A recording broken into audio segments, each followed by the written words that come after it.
He thought he knew everything about his daughter's last days until he found her journal hidden behind the mirror. At first, he thought it was just sweet memories. But each page he turned, his eyes grew wider. What had she really gone through? And had she really died the way they said? If this story moved, you don't forget to like, subscribe, and drop a comment below. What would you do if you witnessed something like this? The house felt hollow, like it had forgotten how to breathe. Daniel Orchard stood in the doorway of Athena's bedroom. His shoulders slumped under the weight of a grief that hadn't eased in the 2 weeks since her funeral. At 58, he'd seen his share of hard days, losing his wife to cancer a decade ago. Now, his daughter at just 13 to the same cruel disease. But nothing had prepared him for this silence. The kind that clung to the walls, thick and heavy like damp air after a storm. He'd put off coming in here knowing every corner held a piece of Athena. Her laughter, her stubborn streak, her love for softball and cheesy pop songs.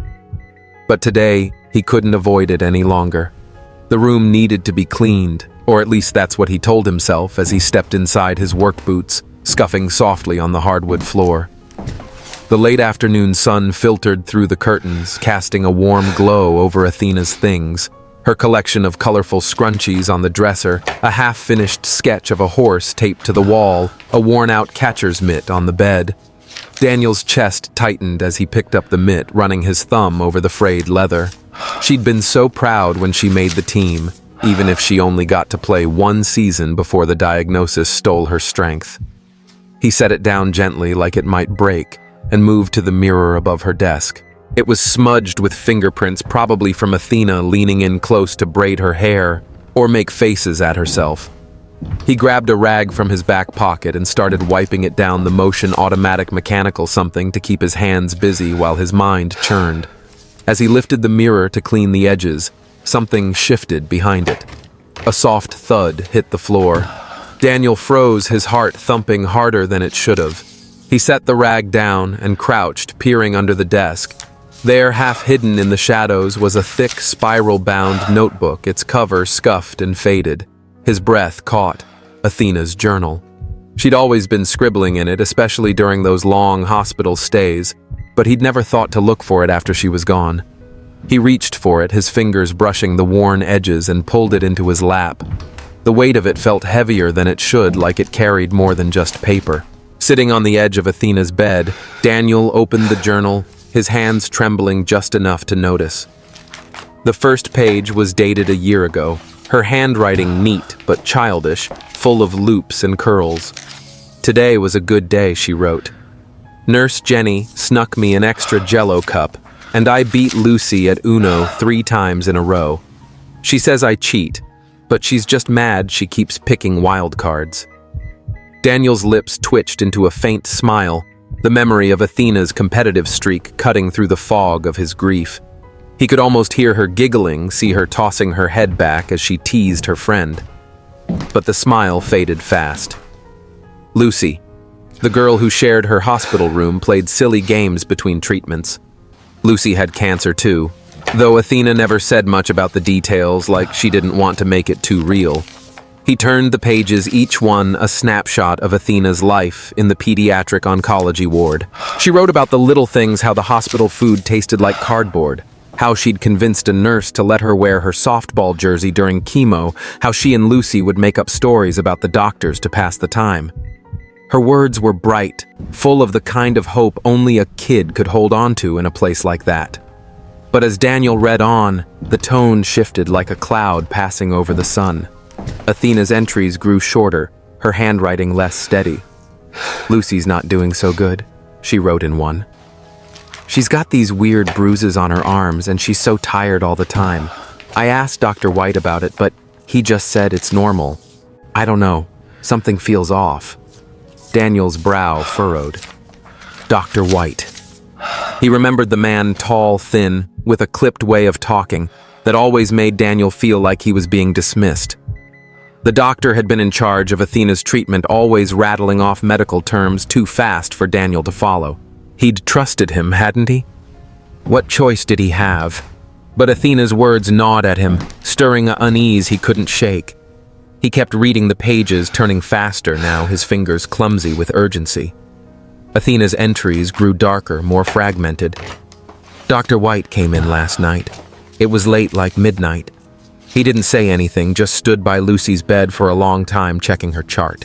I pretended to be asleep, but I saw him. He looked weird, like he was waiting for something. Daniel's stomach twisted. He could picture his daughter, small and frail in her hospital bed, watching through half-closed eyes, her sharp mind catching details most kids wouldn't notice. She'd always been like that, observant, quick to spot when something wasn't right. Like the time she called out a teammate for sneaking extra cookies at a sleepover. Then came the entry that made his blood run cold. "He makes us take these pills before bed," Athena wrote. "Says they're vitamins, but they make me so sleepy I can barely stay awake. Last night I asked Dr. White what they were for, and he just smiled and said, 'To keep you strong, kiddo.' But it doesn't feel right. Lucy says she feels worse after taking them. Tonight, I didn't swallow mine. I hid it under my tongue and spit it out when he left. He patted my head and said I was a good girl. I don't like the way he looks at me." Daniel's hands tightened around the journal, his knuckles whitening. The room felt smaller, the air thicker, like it was pressing in on him. He could see Athena in his mind, her wide eyes darting to the side, her small frame curled under the hospital blanket, pretending to swallow a pill she didn't trust. His little girl, so brave, so smart, and he hadn't been there to protect her. The guilt hit him like a punch, stealing his breath. He forced himself to keep reading, though every word felt like a weight piling onto his chest. The next entry was worse. "I didn't take the pill last night, so I wasn't as sleepy. I saw him." Dr. White came back after lights out. He thought I was asleep, but I wasn't. He went to Lucy's bed and injected something into her IV. She didn't wake up, but I could see her breathing funny, like she was struggling. I was so scared I couldn't move. Then he came over to my bed. He stood there for a long time, just looking at me. He touched my hair, and I swear I heard him whisper, "Your turn's coming soon, kid. Just wait. You'll be next." I kept my eyes shut tight and didn't breathe until he left. "I'm so scared, Dad. I don't know what's happening." Daniel's vision blurred, tears stinging his eyes. He pressed a hand to his mouth, trying to stifle the sob clawing its way out. His daughter, his Athena, had been terrified alone in that sterile hospital room, and he'd had no idea. The thought of Dr. White standing over her, whispering those words, made his skin crawl. He flipped to the next page, his hands shaking so badly he nearly tore the paper. Lucy's gone. Athena wrote her handwriting jagged, like she'd been crying. This morning she wasn't in her bed. I asked Nurse Jenny where she went, and she said Lucy passed away in the night. But that doesn't make sense.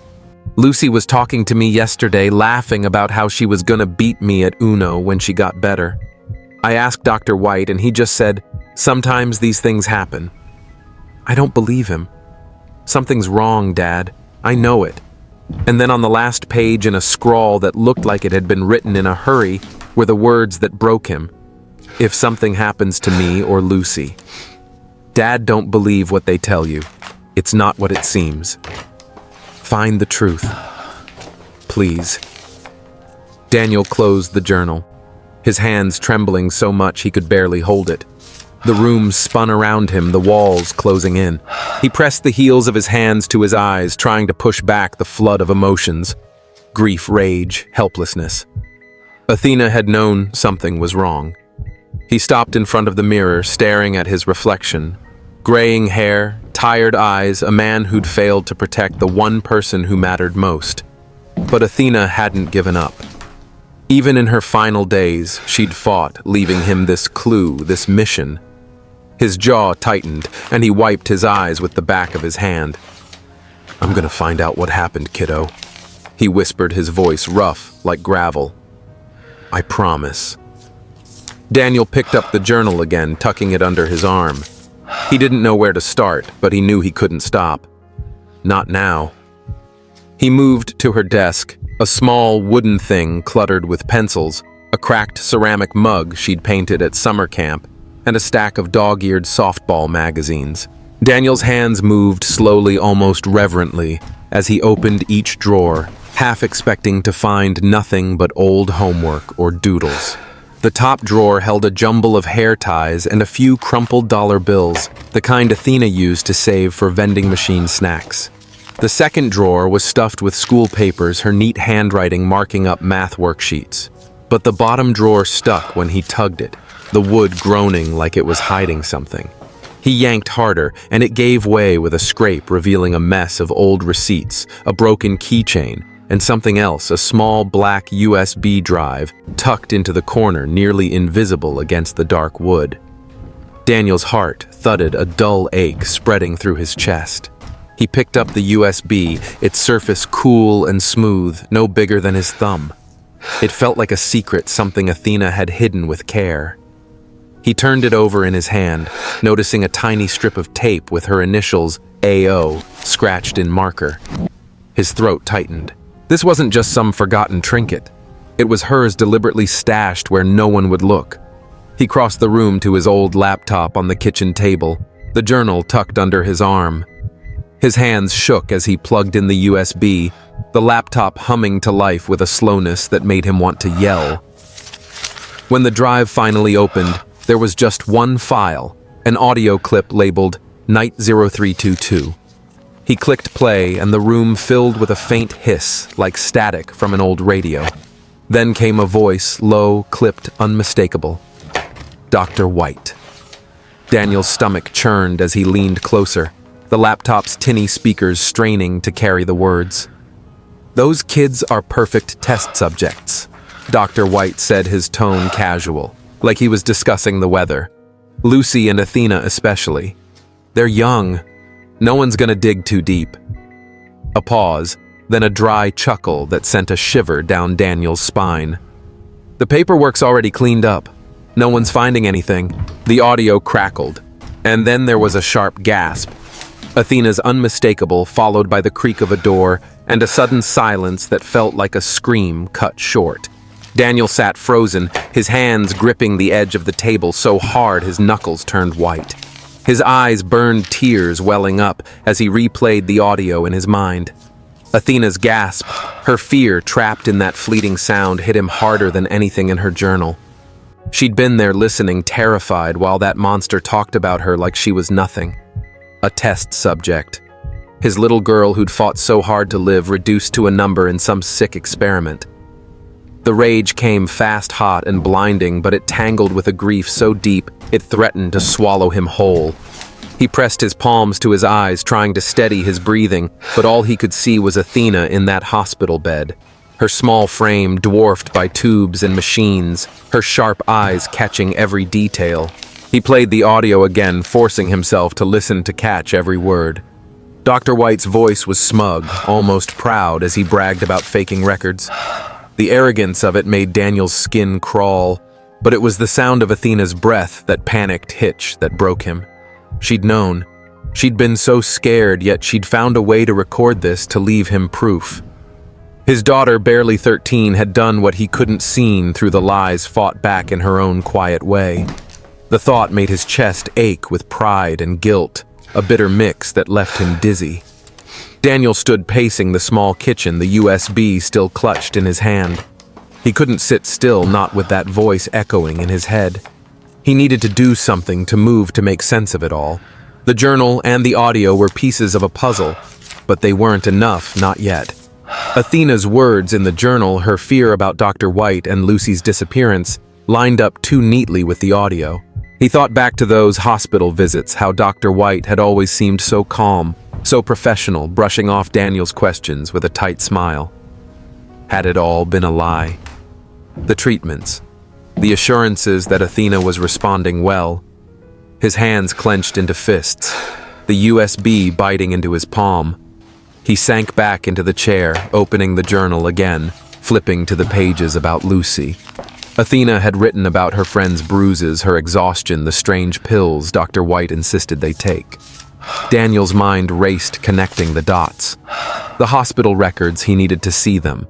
If Dr. White was tampering with paperwork, there had to be a trail, something off in Athena's or Lucy's files. He didn't know much about medicine, but he'd spent years fixing engines, tracking down problems in wiring and gears. This wasn't so different, was it? Find the fault, trace it back, make it right. He grabbed a notepad and jotted down a planned start with the hospital request, the records look for anything that didn't add up, especially on the days Dr. White was on duty. The thought of walking back into that hospital with its sterile halls and buzzing fluorescence made his stomach turn. But Athena had trusted him to finish this, to find the truth. He wouldn't let her down, not again. He slipped the USB into his pocket next to the journal and headed for the door, his boots heavy on the floor. The fight was just beginning, and he'd be damned if he let Dr. White get away with whatever he'd done to his little girl. The hospital loomed ahead, its glass doors catching the morning light like a cold, unblinking eye. Daniel parked his truck in the visitor lot, his hands gripping the steering wheel a moment longer than necessary. The place hadn't changed. Same beige walls, same smell of antiseptic that clung to everything. But it felt different now, hostile. He'd spent months here sitting by Athena's bed, hoping for miracles. Now he was back with a purpose, one that made his pulse race and his palms sweat. He tucked Athena's journal into his jacket, the USB safe in his pocket, and stepped out, his work boots crunching on the gravel. Inside the front desk was a flurry of clipboards and ringing phones. Daniel approached a clerk, a young woman with tired eyes, and asked for copies of Athena's and Lucy's medical records. "I'm her father," he said, his voice steady but low, like he was afraid of being overheard. "And Lucy, she was my daughter's friend. I need to see their files." The clerk hesitated, muttering something about privacy laws. But after a call to a supervisor and some paperwork, she handed him a thin stack of forms. "It'll take a few days," she said. "We'll call you when they're ready." Daniel nodded, but his gut told him not to wait. He needed answers now. He found a quiet corner in the hospital cafeteria, the clatter of trays and low hum of voices fading as he opened the journal again. Athena's words about Dr. White's late-night visits, the strange pills, and Lucy's sudden disappearance gnawed at him. He flipped to an entry he'd skimmed before, one that mentioned a newspaper article Athena had kept. Back home, he rummaged through her desk again, his hands more urgent now, until he found it a crumpled clipping from the local paper dated 2 years ago.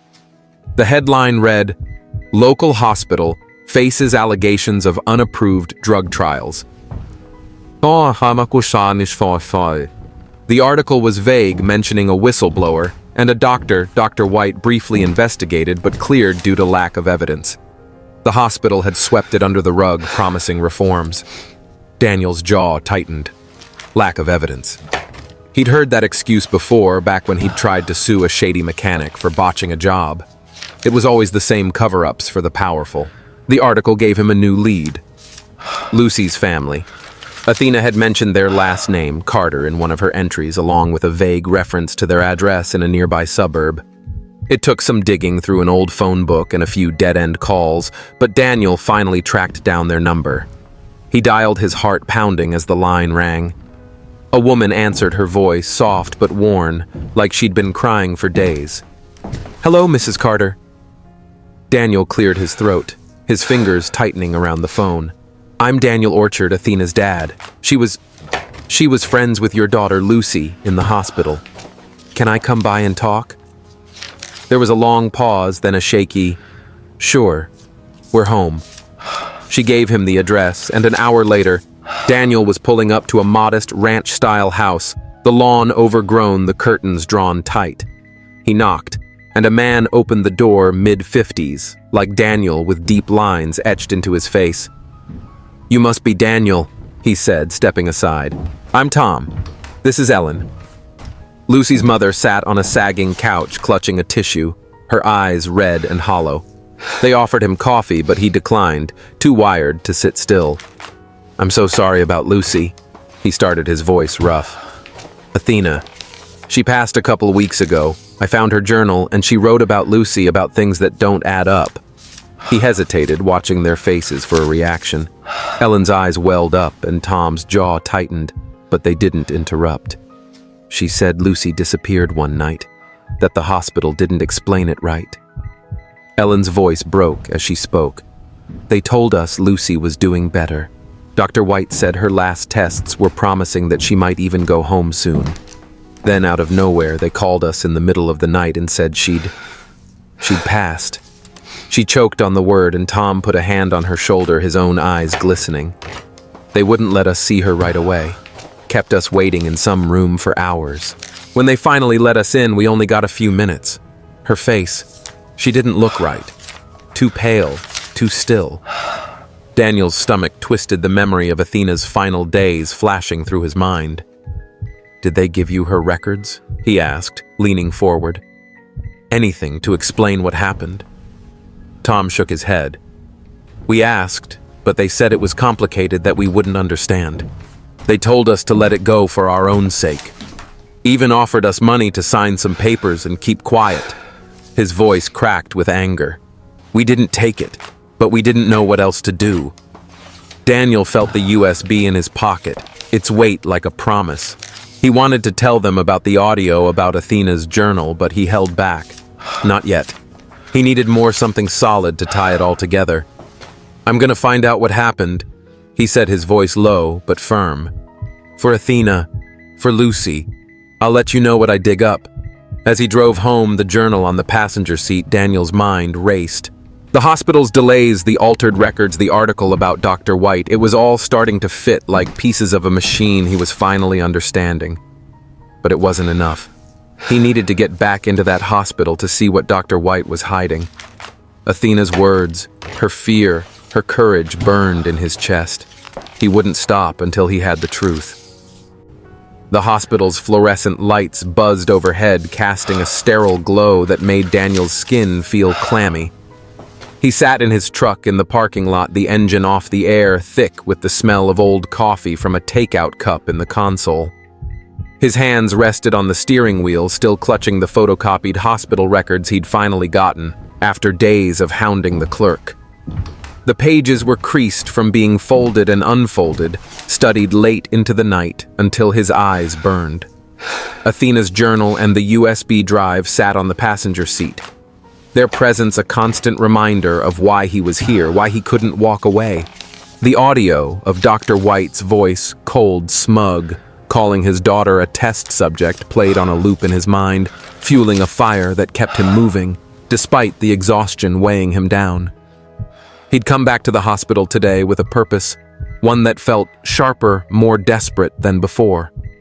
The records had confirmed what Athena's journal hinted at, gaps in the paperwork, missing test results, and Dr. White's name scrawled on every chart from the days Athena and Lucy had their worst symptoms. But it wasn't enough, not yet. Daniel needed someone on the inside, someone who'd seen things, who could fill in the blanks. He thought of Nurse Jenny, the one Athena had written about with such fondness, the one who'd snuck her extra Jell-O and laughed at her bad jokes. If anyone knew something, it'd be her. The pediatric oncology ward was quieter than he remembered, the usual bustle of nurses and visitors replaced by an eerie stillness. Daniel found Jenny at the nurse's station, her dark hair pulled back in a tight bun, her eyes scanning a chart with the kind of focus that comes from years of working under pressure.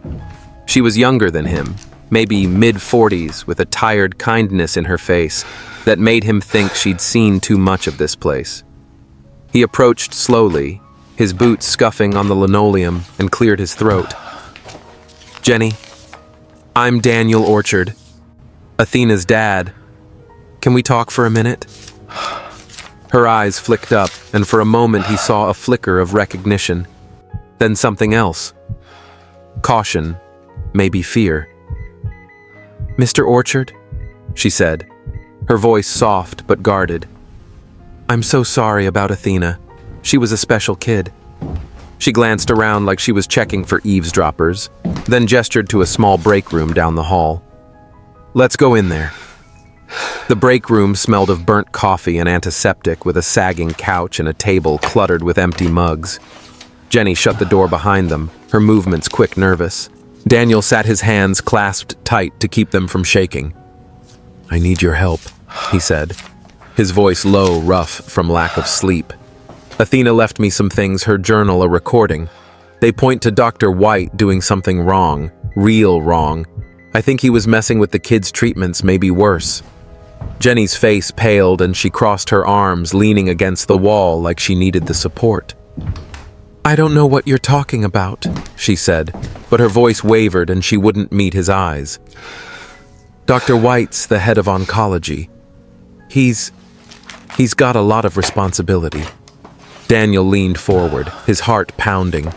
He could feel her pulling away, shutting down, but he couldn't let her. Not when he was this close. Please, Jenny. I lost my wife to cancer 10 years ago. Watched her waste away while I couldn't do a damn thing. Then Athena. His voice cracked and he swallowed hard, the grief rising like a tide. She was my whole world. She wrote about you in her journal, how you made her laugh, brought her snacks. She trusted you. And I'm betting you saw something about Dr. White, about what happened to her and Lucy. Jenny's eyes glistened and she looked away, her fingers twisting the edge of her scrub top. I can't, she whispered. I could lose my job, my license. I've got kids of my own. Daniel's chest ached, but he pressed on, his voice softer now, almost pleading. I'm not asking you to go public. Just tell me what you know. Athena was scared, Jenny. She wrote about Dr. White coming in at night, giving them pills that didn't feel right. She heard him say things, awful things, about using her and Lucy like lab rats. I've got a recording of him admitting it.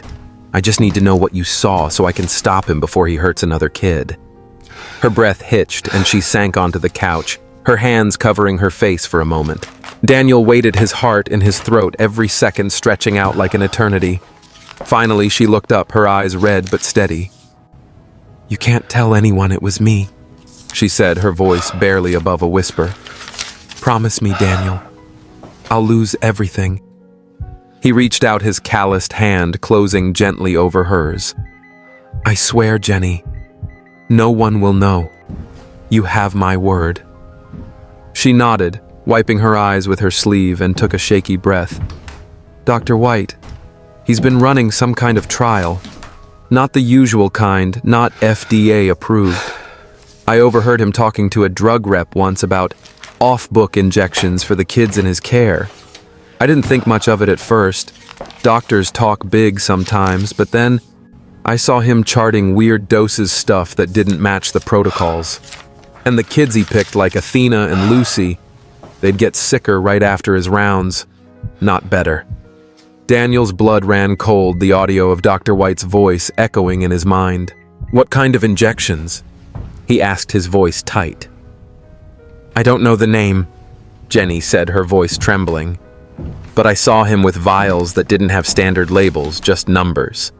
He'd do it late at night when most of the staff was gone.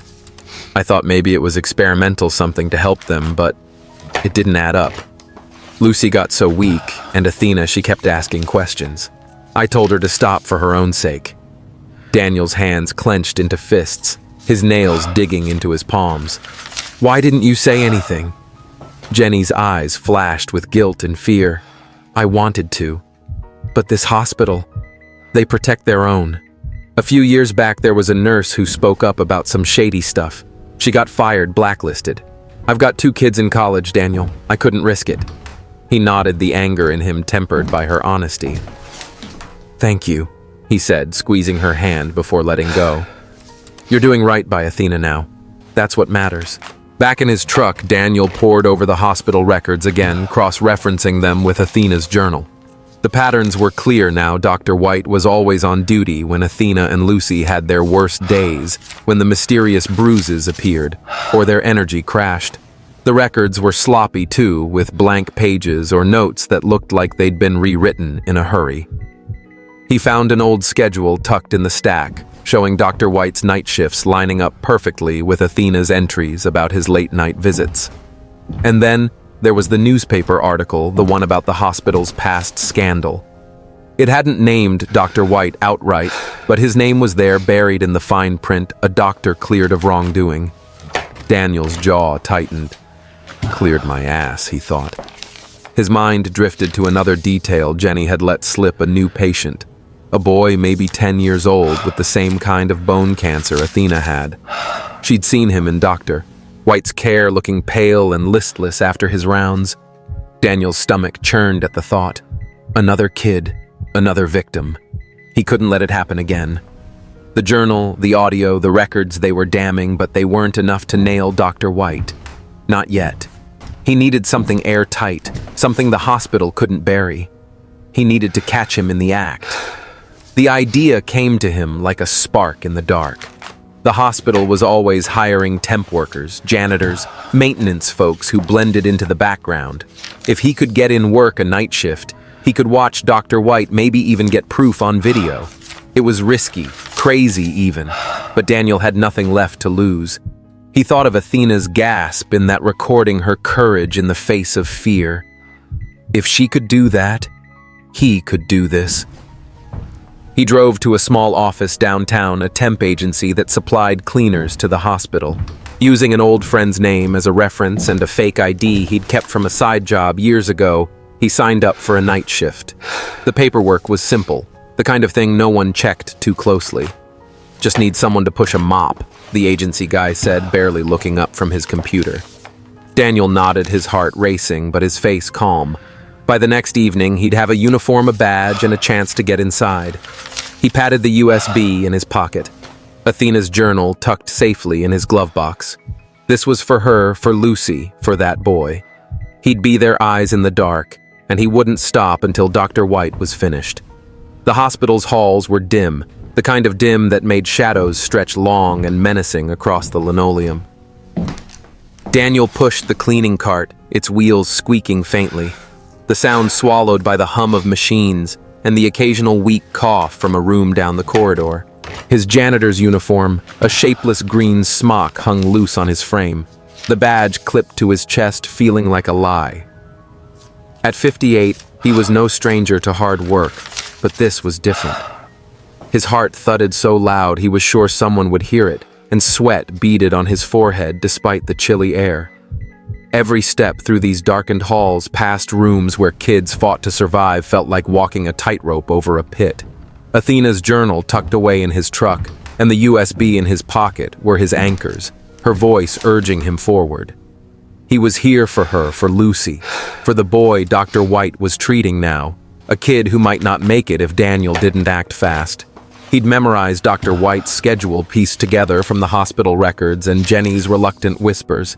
The doctor always lingered late, especially in the special treatment ward where the sickest kids were kept. Daniel's cart rattled as he turned a corner, the smell of bleach and antiseptic stinging his nose. He passed a nurse's station empty, except for a flickering computer screen, and kept his head down, just another faceless worker blending into the night shift. But his eyes darted to every door, every sound, searching for the one room where he'd find answers. Room 312. That's where Jenny said the new boy, Tommy, was a 10-year-old with bone cancer just like Athena.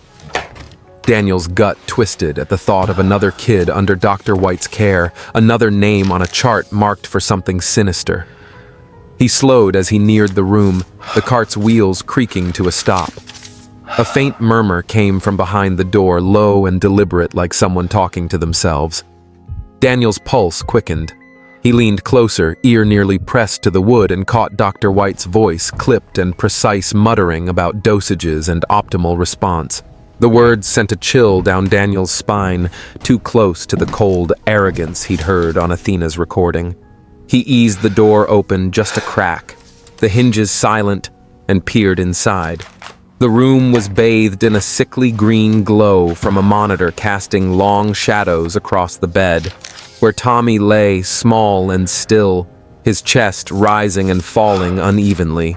Dr. White stood over him, his back to the door, holding a syringe filled with a clear liquid, its vial marked only with a string of numbers. No name, no brand. Daniel's hands shook as he fumbled for his phone, his fingers clumsy with nerves. He needed proof, something solid to show the cops, something that couldn't be buried like the hospital's last scandal. The light in the room was too dim for a video, the shadows swallowing details. He switched to the camera, angling it through the narrow gap in the door, his breath shallow and tight. He framed the shot, Dr. White the syringe, the boy's pale face, and pressed the button. The flash exploded, a blinding white burst that lit up the room like a lightning strike. Daniel froze, his heart lurching. "Damn it," he hissed under his breath, cursing his own stupidity. He'd forgotten to turn off the flash, a rookie mistake that could cost him everything. Dr. White spun around, his eyes wide with shock, then narrowing into something feral. The syringe glinted in his hand, still poised like a weapon. "Who the hell are you?" he snarled, his voice low but sharp, cutting through the hum of the machines. His gaze locked onto Daniel, and a flicker of recognition crossed his face, twisting his mouth into a sneer. "Orchard. Athena's father. Should have known you'd come sniffing around." Daniel's blood ran cold, but he stood his ground, his phone still clutched in one hand, the other gripping a crumpled sheet of paper, a medication log he'd swiped from the nurse's station earlier, marked with Dr. White's initials and doses that didn't match any standard protocol. "I know what you did," Daniel said, his voice shaking but loud, echoing in the small room. "To Athena, to Lucy, and now this kid. You're not getting away with it." Dr. White's laugh was sharp, almost manic, as he took a step closer, the syringe still in his hand.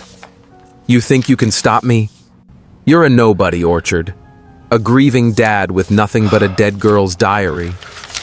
His eyes gleamed with a twisted pride, his voice dropping to a chilling whisper. "Athena was special, you know. So close to a breakthrough. My formula, it worked on her longer than the others. Just a little more time and she'd have been proof of my genius. But she was weak, couldn't handle it. A shame, really." Daniel's vision blurred with rage, his hands trembling as he gripped the phone tighter. "You son of a bitch!" he growled, his voice thick with fury and disbelief. "You used my daughter like a lab rat. For what? Your damn experiments." The words felt like acid in his throat. The image of Athena scared alone, fighting for her life, while this monster toyed with her, burning in his mind. He lunged forward, driven by a primal need to make White pay, but the doctor was faster, swinging the syringe like a blade. Daniel dodged the needle, grazing his arm, leaving a sting that made him wince. He grabbed White's wrist, twisting hard, and the syringe clattered to the floor, rolling under the bed. The room erupted into chaos, monitors beeping wildly, a tray of instruments crashing as Daniel shoved White back. The doctor stumbled his shoulder, slamming into the IV stand, which teetered but didn't fall. "You don't get it," White shouted, his voice cracking with desperation, his eyes wild with a fervor that made Daniel's skin crawl. "This is bigger than you, than her. I'm saving lives, pushing science forward. Sacrifices are necessary.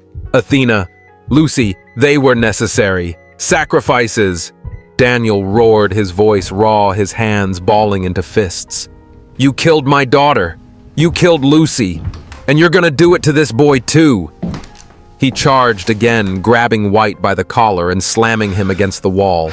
The impact shook a clipboard, loose papers scattering across the floor. White clawed at Daniel's arms, his nails digging in his face, contorted with a mix of fear and defiance. "You'll ruin everything," he spat, his voice rising to a fevered pitch. "The data, the progress, it's all for the greater good. You think anyone will care about a few sick kids when I'm curing cancer?" Daniel's fist connected with White's jaw, a solid crack that sent the doctor sprawling onto the floor, blood trickling from his lip. Daniel's breath came in ragged gasps, his knuckles stinging his mind, reeling from White's words. The man's twisted logic, his utter lack of remorse, hit like a sledgehammer. Athena, his bright, brave girl, reduced to a data point in this madman's experiment. He wanted to hit him again, to keep hitting until there was nothing left. But he stopped himself, his hands shaking with the effort. He needed White alive, needed him to face justice. He snatched his phone from the floor where it had fallen during the struggle and hit record, the red light blinking as it captured White's crumpled form. "Say it again," Daniel demanded, his voice low, dangerous. "Tell me how you used my daughter. Tell me what you did." White laughed, a broken, unhinged sound as he pushed himself up, wiping blood from his chin. "You're pathetic," he sneered, his eyes glinting with a manic intensity. Athena was almost perfect. Her cells responded better than anyone's. If she'd just held on, I'd have had the proof I needed. You're too small-minded to see it, the future I'm building. Before Daniel could respond, the door burst open and a young nurse barely out of her 20s, her face pale with shock, stood frozen in the doorway. "What's going on?"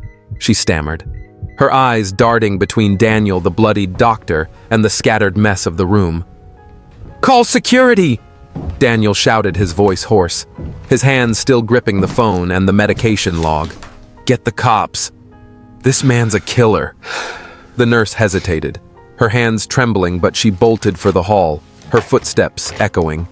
White tried to scramble to his feet, lunging for the door, but Daniel was faster, grabbing his arm and twisting it behind his back. "You're not going anywhere," he growled, shoving White against the wall. Moments later, the heavy tread of boots announced the arrival of security. 2 guards stormed in their faces, grim as they took in the scene. "Let him go," one barked. But Daniel held up the medication log, his voice steady despite the chaos. "This man's been experimenting on kids. I've got proof on my phone and my daughter's journal. He killed her. He killed others." White thrashed in the guard's grip, his voice rising to a desperate wail. "He's lying. He's crazy. You can't prove anything." But his eyes betrayed him, wild and panicked, as the guards pinned him down. Daniel stepped back, his chest heaving, the phone still recording the medication log crumpled in his fist. Athena's face flashed in his mind, her smile, her courage, her warning. He'd done it. He'd caught the bastard. But the cost, the truth of what White had done to his little girl, left a wound that would never heal. A grizzled officer, maybe a few years older than Daniel, took charge, his face lined with the kind of weariness that comes from seeing too much. "What's going on here?" he asked, his eyes scanning the room, taking in the overturned tray, the blood on Daniel's arm and White's disheveled state. Daniel stepped forward, his voice steady despite the storm inside him.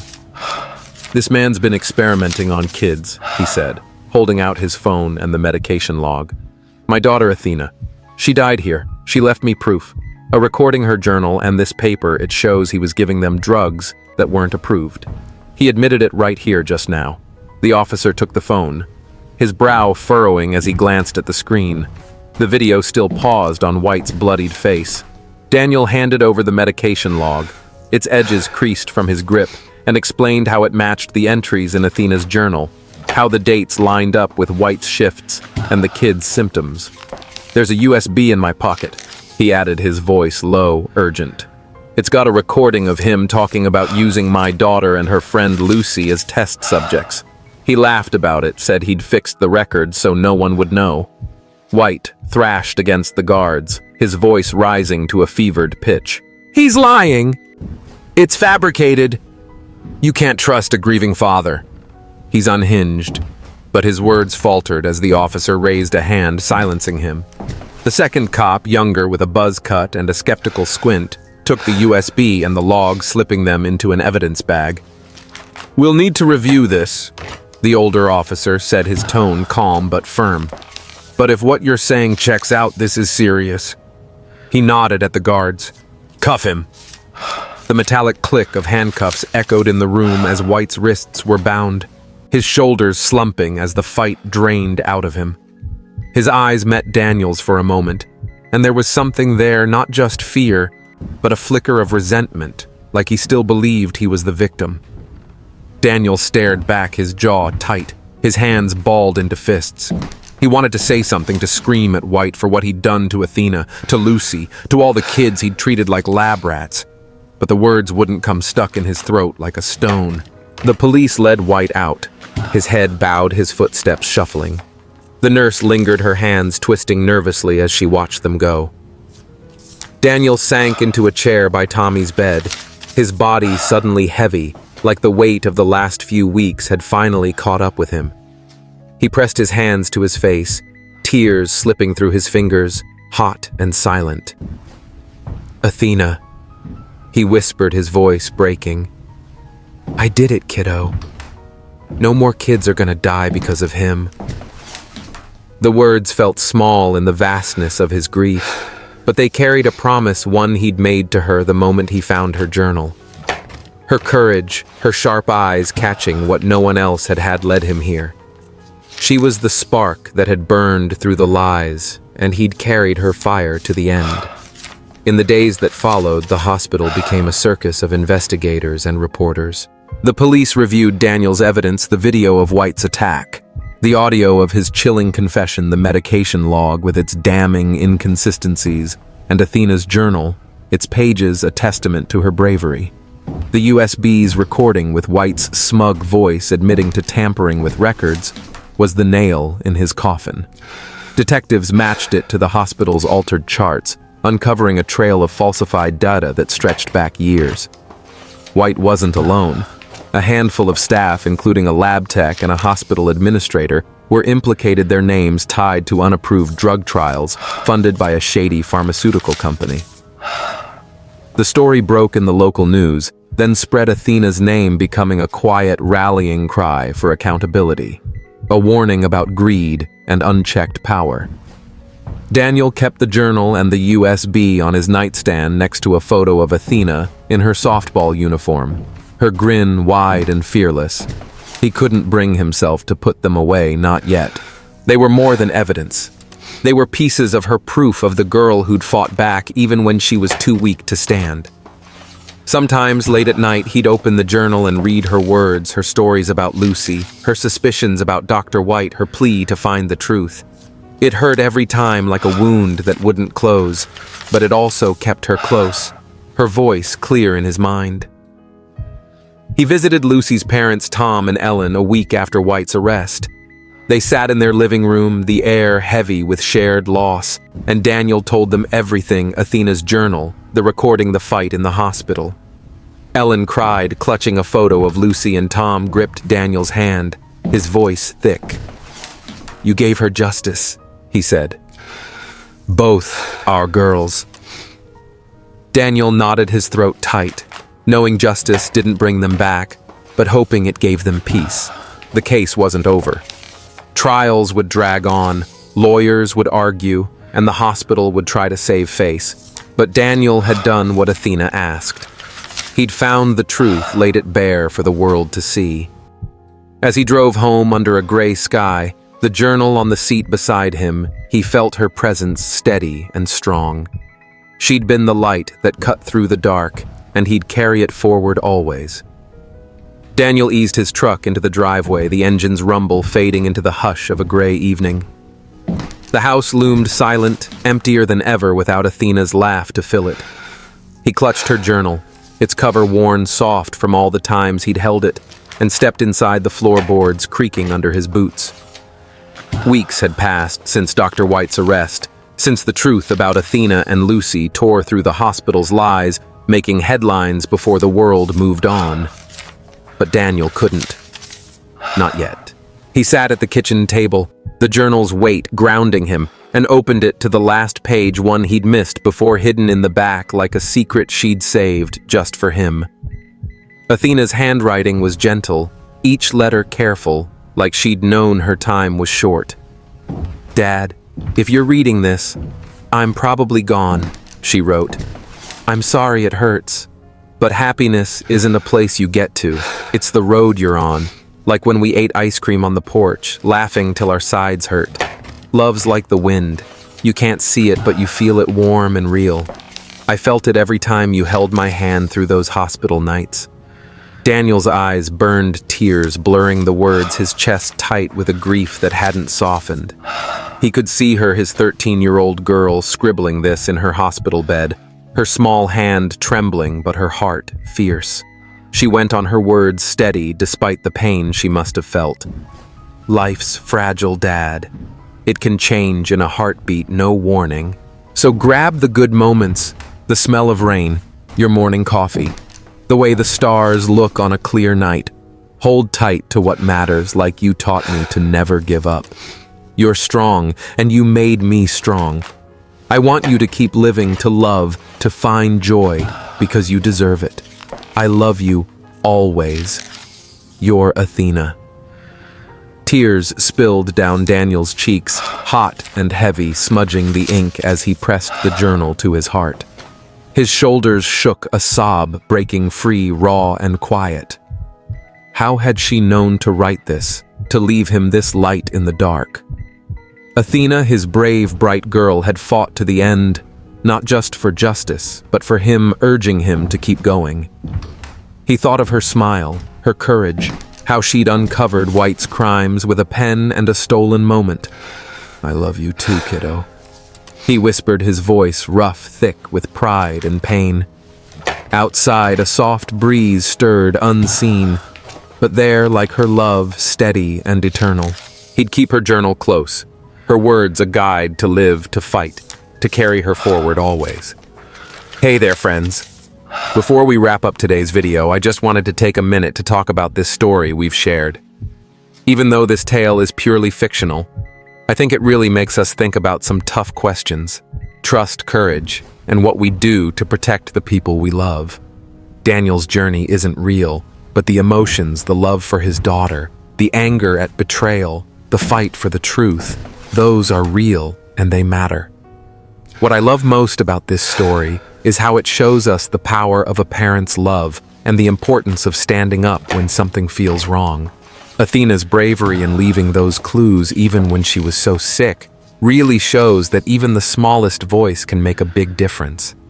And Daniel's fight for justice is a reminder that sometimes you have to push past fear and doubt to get to the truth. So what did you think? Did this story make you feel something? Did it make you think about trust and what it means to fight for what's right? I'd love to hear your thoughts. Drop a comment below and let's chat about it. Thanks for sticking with me, and I'll see you next time.